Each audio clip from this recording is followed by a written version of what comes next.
ariko wirinde kumugeza ahantu yazakwica kuko ni umuntu.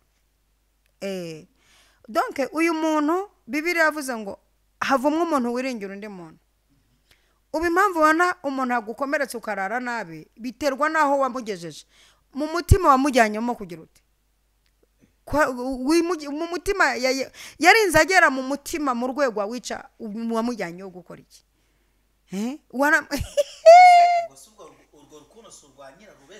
Urwo ngurwo rurahagije. Urwo ngurwo rurahagije. Yesu mwinjize mu mutima ugezeyo ku ndiba. Abandi rero wijyanayo kuko aho hantu bazakurangiza. Imana itugirire neza.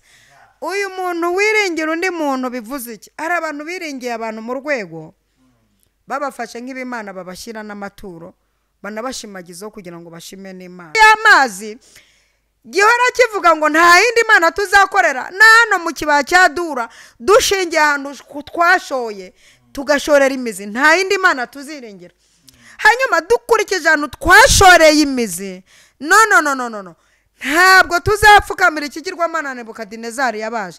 Dukurikije ahantu twashoreye imizi ntabwo tuzasambanya uwo ni Yosefu sha, ntabwo tuzasambanya umugore w'umuyobozi kuko hari ahantu nashoreye imizi. Nubwo mubona ngenda mu mujyi nkatakatara ahantu nshoreye imizi, nubwo mubona hari ibibazo byaje bimeze nk'ibyatuma numa, hari ahantu nashoreye imizi. Nubwo hari intambara zimeze nk'izampitana nkiyakana Yesu, ariko hari ahantu nashoreye imizi hatuma mvuga ngo naho itadukiza kubera ahantu nashoreye imizi. Sifa kwako Baba. Kubera ahantu nashoreye imizi naho amarembo y'ikuzimu yakizikuka, tukabona arazikutse pe, yarimutse aje gutura muri quartier, tukabona Satani arimutse aje gutura mu isi butuyemo. Hari ukuntu Satani ujya kubona ukabona yimutse kuzimu yaje gutura mu isi butuyemo, kavuga se Satani. Hari n'ukuntu ujya kubona ukabona ageze no ku rubuga rw'umudugudu neza, ukabona ageze ku rubuga rw'isibo, ukabona ageze ku rubuga ubamo, kavuga uti yaje pe, yaje rwose. Hari n'igihe ujya kubona Satani yavuye mu buturo bwe yaje muri commentaire, wari ukavuga uti waje Satani waje, ariko nashaka azagere no kugakano. Ariko nushorera imizi hafi y'amazi ugashorera imizi muri uyu mugezi, Satani nashaka azature ku buriro ryamaho.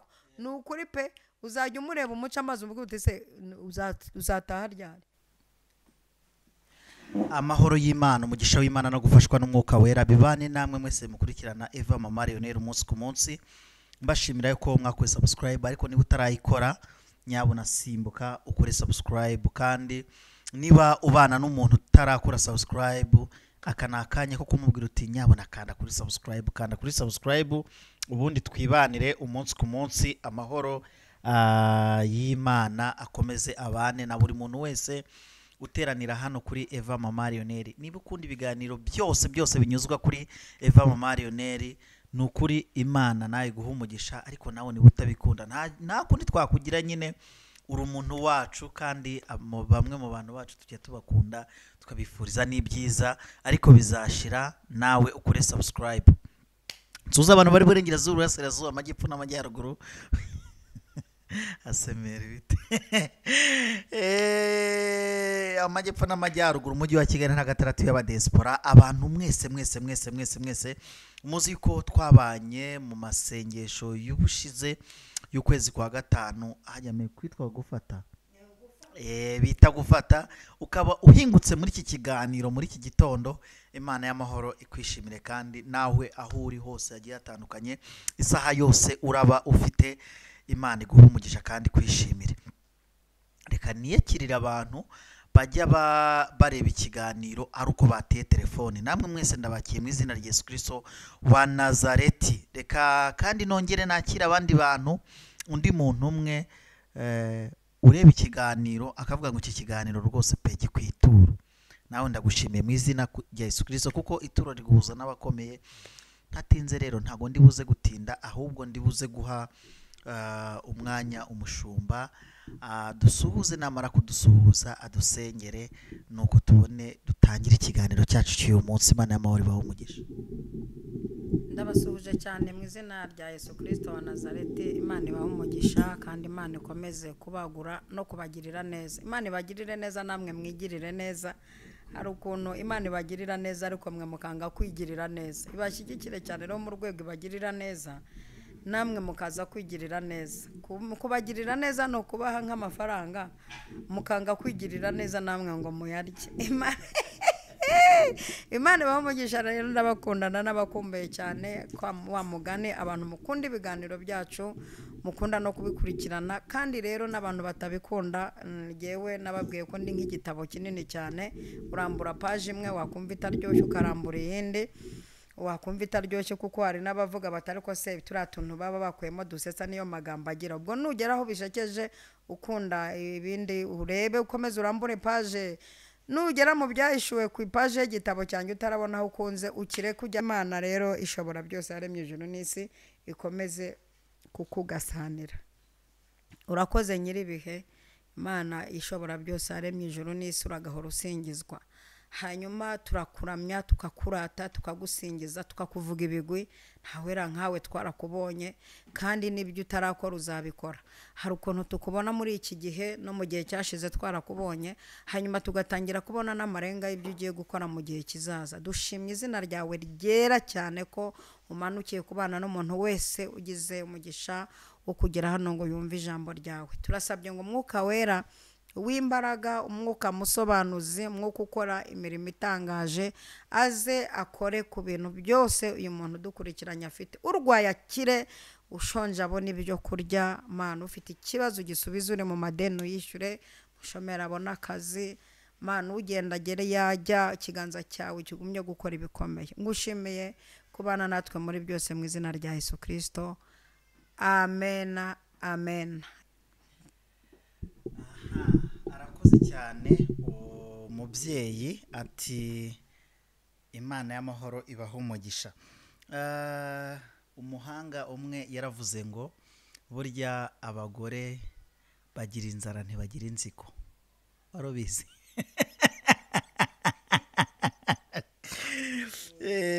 Avuga hari icyo mbivugiye, mbivugiye yuko hari abantu nyine batajya yenda bakunda ibiganiro bya hano.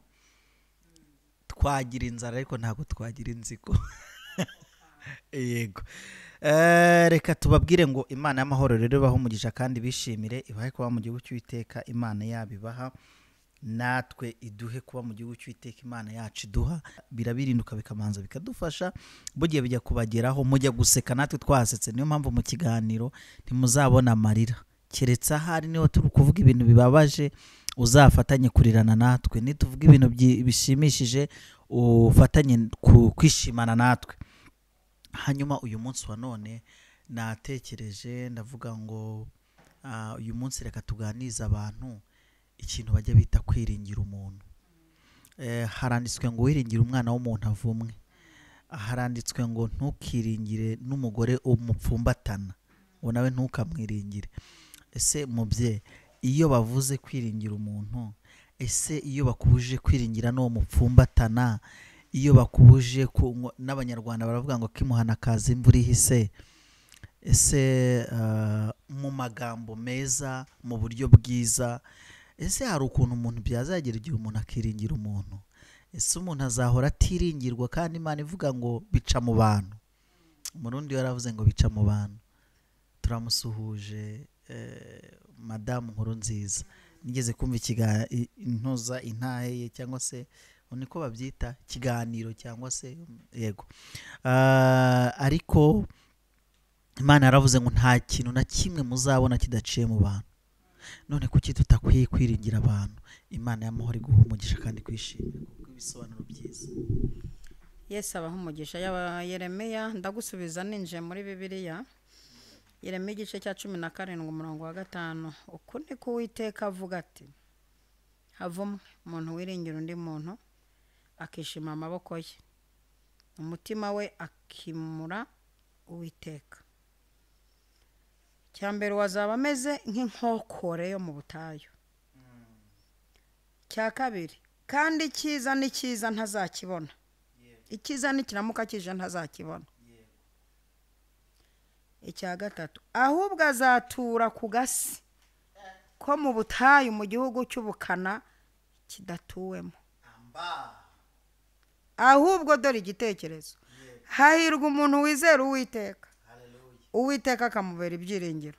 Icya mbere, kuko azahwana nk'igiti cyatewe hafi y'amazi. Abantu b'abanyamwuka bavuga mu ndimi numve hariya.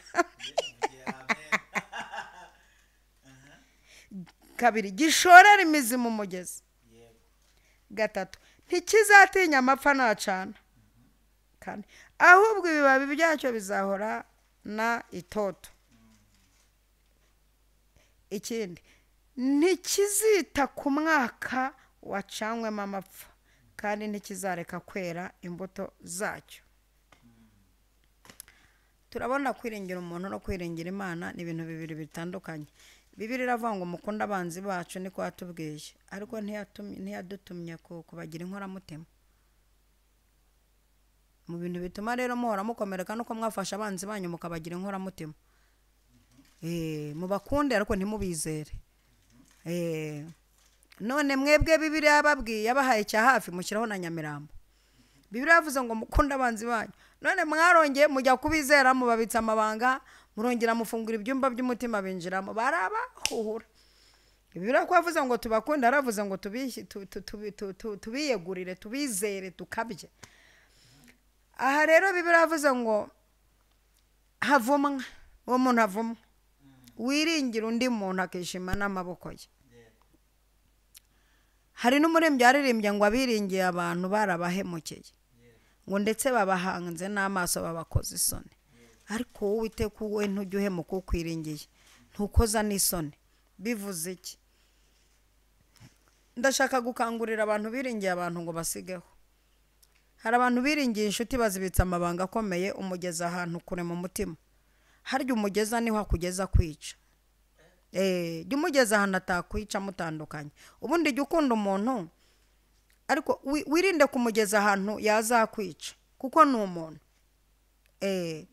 Donc uyu muntu Bibiliya yavuze ngo havumwe umuntu wiringira undi muntu. Ubu impamvu ubona umuntu agukomeretse ukarara nabi biterwa naho wamugejeje. Mu mutima wamujyanyemo kugira uti mu mutima yarinze agera mu mutima mu rwego wica wamujyanyeho gukora iki?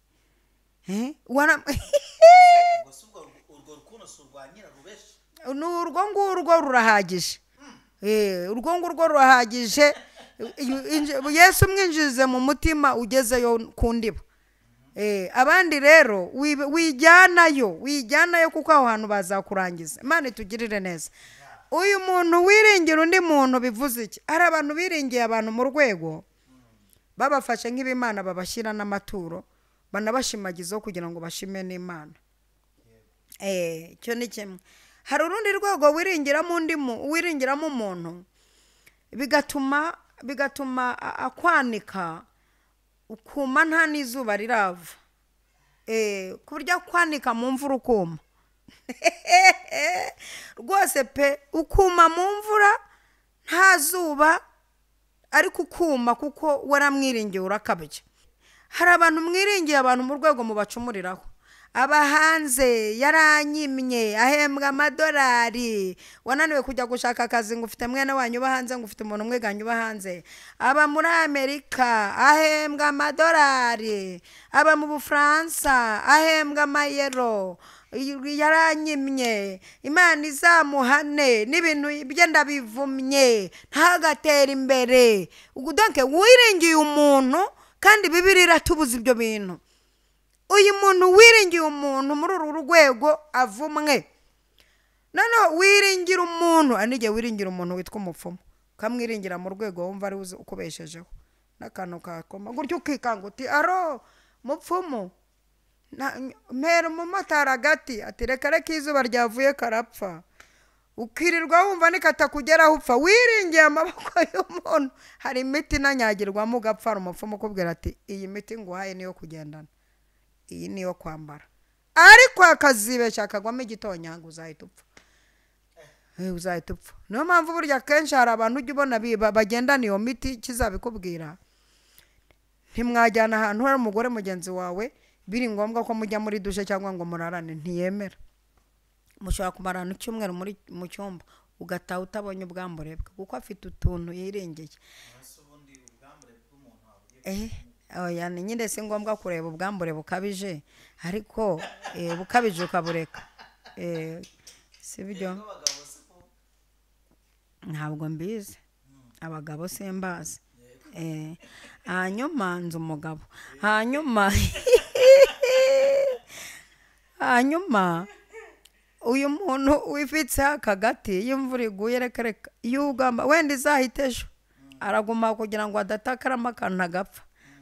Nzi umuntu umwe wiringiye imiti akajya agendana akamana mu isakoshi ariko si umunyarwandakazi ni umunyamahanga ni umuyapani afite akamana asenga akagendana mu isakoshi nako mama we yamuhaye amubwira ko akariko kamuha ubutunzi kandi koko arafite ubutunzi bwinshi cyane. Nyina nawe amakondisiyo ko aka kamana katagwaho amazi. Rimwe aza kugendana n'umugabo we anywa amazi mu icupa arapfundikira amuhango ashyira mu isakoshi ariko icupa ntiharipfundikira neza. Dore rero ngo amutonyaga by'amazi bizagwe kuri ako kamana. Umva ibyo bari bagiyemo misoya isa ihindura yurira indege igitaraganya isubira mu Buyapani kwa nyina kumubwira ati akamana kanjye karanyagiwe mpa kandi nyina muha kandi. Urumva havumwe umuntu wiringira undi muntu niko Bibiliya ivuze ngo kugeza mu rwego ngo yishima amaboko ye akimura Uwiteka mu rwego rwo kwishimira amaboko y'uyu muntu yiringiye akimura Uwiteka kubera uyu muntu avumwe. Hari abantu bimuye Uwiteka kubera abantu. Mwiringiye amaboko y'abapfumu, mwiringira amaboko y'abakonikoni, mwiringira amaboko y'ababahuduti, mwiringira amaboko y'ababarambikaho ibiganza mu zindi mbaraga, mwishima amaboko yabo. Ngo uyu muntu ngo icyiza n'ikiza ntazakimenya. Umva ingorane afite. Icyiza nikiramuka kije ntazakimenya. Azaba ari biza muri ibyo bintu. Dusobanure neza icyiza n'ikiza. Ikintu cyiza nikiramuka kije. Nagira amahirwe yego ntazakimenya. Ntazakimenya ko icyiza cyaje kuko afite izindi mbaraga n'andi maboko yizeye afite ibindi bintu yiringiye. Kabiri azamera nk'igiti cy'inkokore cyo mu butayu. Uwo muntu afite n'inkonje y'agahanga yo kumera nk'igiti cy'inkokore cyo mu butayu cyane. Ibiti byo mu butayu by'inkokore ni ukuvuga ngo birumye wagitema ugahita ujya gucana. Bakurangiye ikibabi h'umuti ntiwakibona kuko ni inkokore. Hari abantu b'inkokore utashakaho ijambo rihumuriza. Hari abantu b'inkokore utashakaho hareruye ikiza indwara. Hari abantu babaye inkokore utabonaho amasengesho y'iminsi ibiri nako isaha yo kwiriza ubusa. Hari abantu babaye inkokore zo mu butayu utaboneraho umuti ukiza. Hari inkokore zo mu butayu. Mani tugirire neza cyane. Hari inkokore mbega zo mu butayu zakubititse. Icyiza n'ikiza nimuzakimenya niko Bibiliya ivuze. Noneho ngo azatura ku gasi ko mu butayu mu gihugu cy'ubukuna kidatuwemo. Nuko igihugu cy'ubukuna kidafite utwatsi, kidafite utujaride, kidafite umva ibintu umva ibintu bibashamitseho by'igihano kitoroshye. Ariko umva noneho uko Bibiliya ivuze abantu bafite amahirwe. Haleluya. Umva abantu bafite amahirwe Bibiliya ivuze iravuze ngo ariko noneho hahirwa umuntu wizera Uwiteka akamubera ibyiringiro. Mani tugirire neza cyane. Ntego y'iri jambo ni iyihe? Ndifuza ko umuntu wese wiringiye umuntu, wiringiye amaboko y'abantu, wimuye Imana kubw'abantu uhindukira ukiringira Uwiteka. Bibiliya iravuze ngo hahirwa umuntu wizera Uwiteka. Uwiteka ntagahita akora ikintu cyiza cyo guhita mubera ibyiringiro. Mungu adufashe cyane. Uyu muntu rero ngo dore amahirwe afite aryoshye cyane, amahirwe arusha abandi. ngo azahwana n'igiti cyatewe hafi y'amazi gishorera imizi mu mugezi. Iki giti gituye hafi y'amazi gishorera imizi mu mugezi, iki giti gifite amahirwe.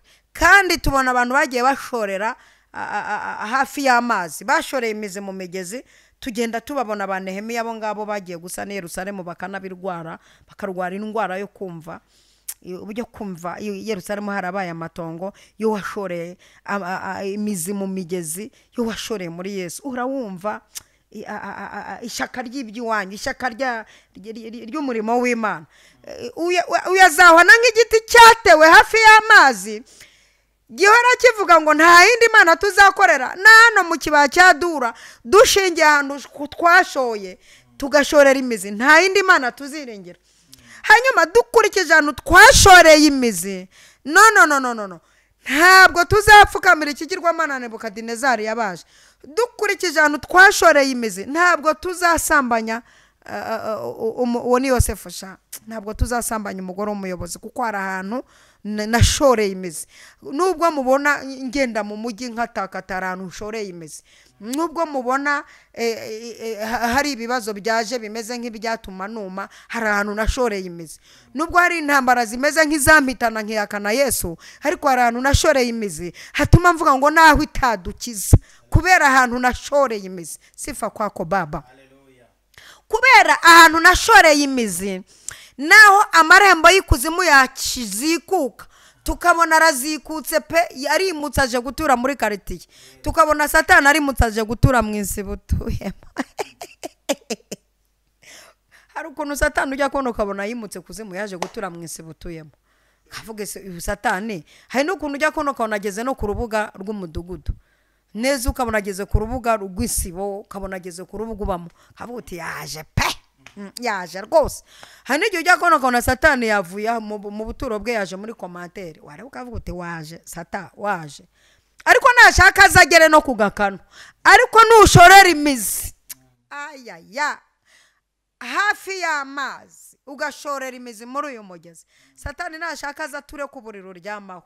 Ni ukuri pe, uzajya umureba umuca amazi umubwira uti se uzataha ryari? Kumaze iminsi waraje ino, nkaba mbona waraje hano, uzataha ryari? Ku bintu waje gushaka hano byabuze, uzataha ryari? Reka mujye mufata n'igihe mubwire Satani muti uzataha ryari, gahunda imeze ite kutavuza iminsi uzamaraho. Mbega Yesu we, uburyo ndi gufashwamo icyampa aba bantu Imana ikabaha, ikabashyira ahandi hantu banshyikira. Ajyaza agashaka no gushima ubushyitsi, wajya muri saro ukabona arahari, wajya mu cyumba ukabona naho yayuriye uburiri, yanyuze muri mu mugabo cyangwa mu mugore ari kugutuka. Yajya mu bana ukabona muhungu arangije Harvard atashye yambaye ijipo, kandi warayiheruka ari umuhungu.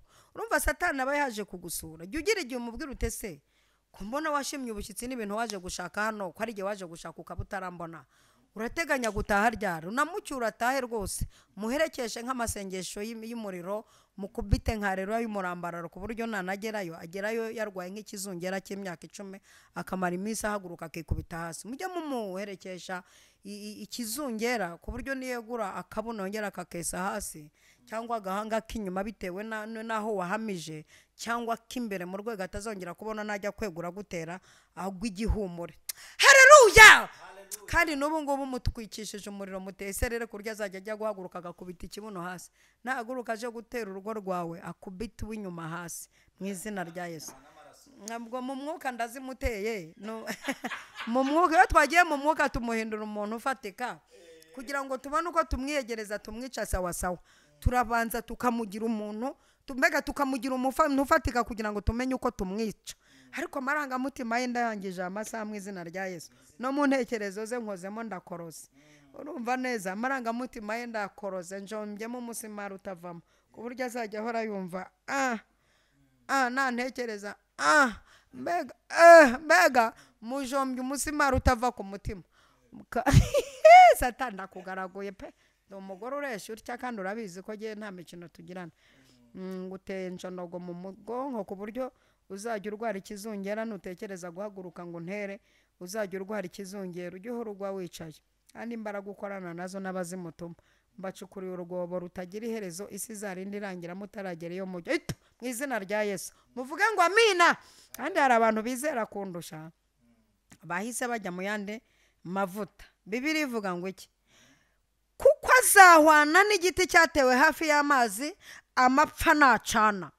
Akantu kitwa amapfa nacana, akantu kitwa amapfa baze kumfasha kukumva. Amapfa nacana.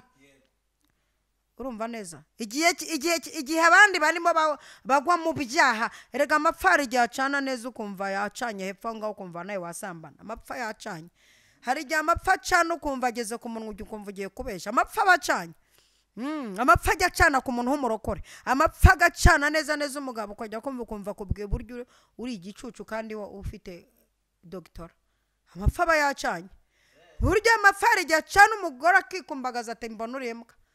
Kandi nta murizo ufite, ntumoka, ntuba ku bipangu by'abakire, ntuba ku miryango. Amapfa aba yacanye burya amapfa aba yacanye. Burya nubona abantu barimo bakorera ibyaha mu murimo, amapfa aba yacanye. Neza n'umuntu ukabona mu murimo w'Imana arakubwira ati ariko ntuzanamenyere uyu murimo si uwaso. Burya amapfa ajya acana umuntu akakubwira ati rigaburo ndarirya wintengaza, ntabwo urusengero rwaso wintengazana mu maraso ya Yesu ninywere sa yaso. Amapfa aba yacanye. Burya nubona umuntu yazunze umugara yuzuraga umwuka wera, burya amapfa aba yamucananye. Amapfa ajya acana. Kwiki amapfa aracanye neza munoni asambanya mushiki we Tamari. Amapfa yacanye. Ngo ahubwo ikibabi cyacyo kizahorana itoto, ntikizita ku mwaka wacanywemo amapfa, kandi ntikizareka kwera imbuto zacyo. Imana itugirire neza cyane. Imbuto zacyo mu gihe kitari n'icy'imbuto ukazera kubera aho utewe. Imana ishimwe. Ndumva nshaka kugera ku musozo hasengera itorero rinkurikiranye. Amapfa nacana ndetse ukabona byakomeye, ntukabura imbuto, jya uhora wera n'igihe kitari cyo kwera. Yesu yaravuze ngo mwere imbuto kandi zihoreho. Apana kuzera muri weekend ugakubitamo mini na mukonda uti sinzi nimba ariko babivuga, n'intugu ukaziraramisha ku buryo uhengama bakavuga ati ese ko yahengamye yagendaga neza, bagasanga epfo ku mateye yahengamye aragera kandi ntayo wageraga. Naho mpeshyi yageze zakwakiye, amapfa aracanye. Yesu yaravuze ngo mwere imbuto zihoreho, muri vakansi uzere, mu gihe cy'amasomo uzere, uri mu Rwanda uzere, uri no hanze uzere, uri aho abantu bakureba uzere, uri n'aho abantu batakureba uzere. Kuko hahirwa umuntu wiringira Uwiteka akamubera ibyiringiro, uwazahwana n'igiti cyatewe hafi. Kandi ndashimira umuntu wese ugiye gufata umwanzuro wo kwiringira Uwiteka muri iki kiganiro, kavuga uti niringiye abantu ndakabya, niringira umugabo nsambanya ngo niwe uzajya umpemba ku kwezi. Wiringiye abantu urakabya mu rwego umugabo yaguhinduye umugore we ngo nuko aguhemba ku kwezi. Ko nukwiringira abantu uzaba inkokore yo mu butayu. Icyiza ni cyiza, abantu bazatabarwa ntubimenye.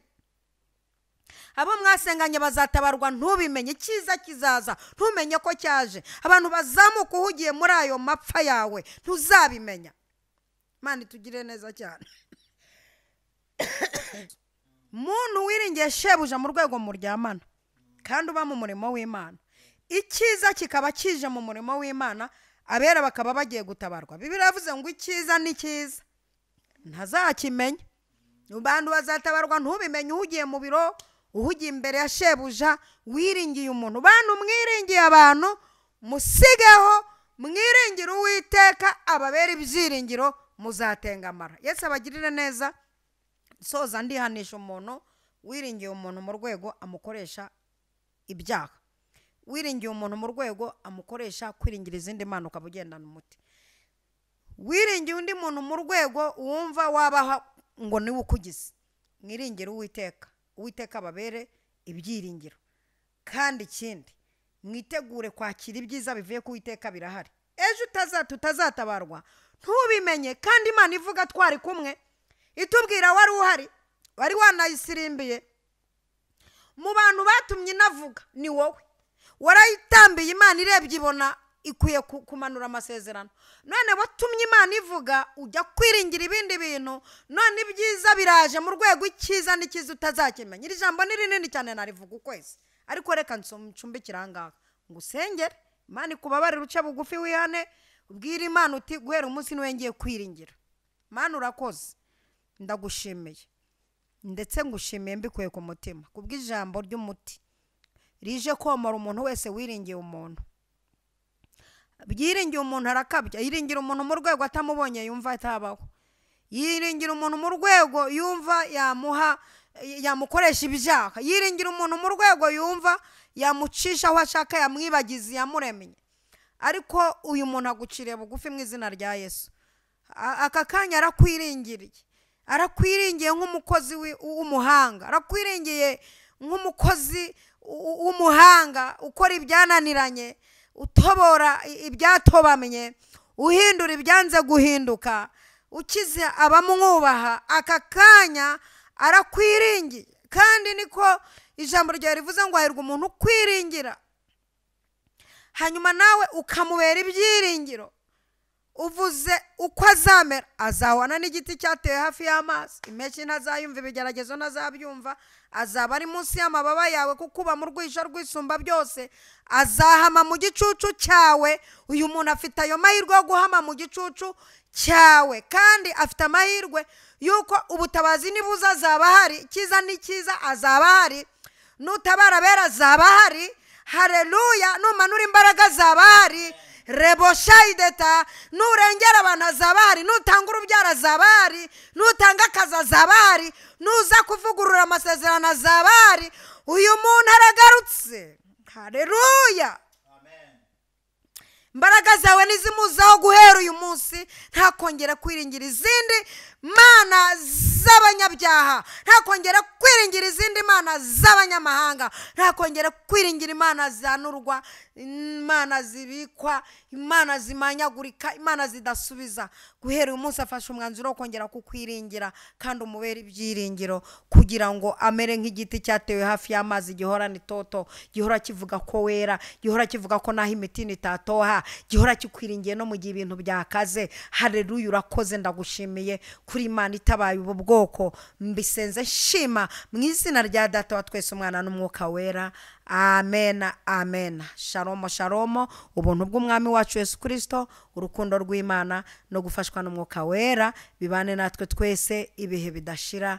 Amen, amen.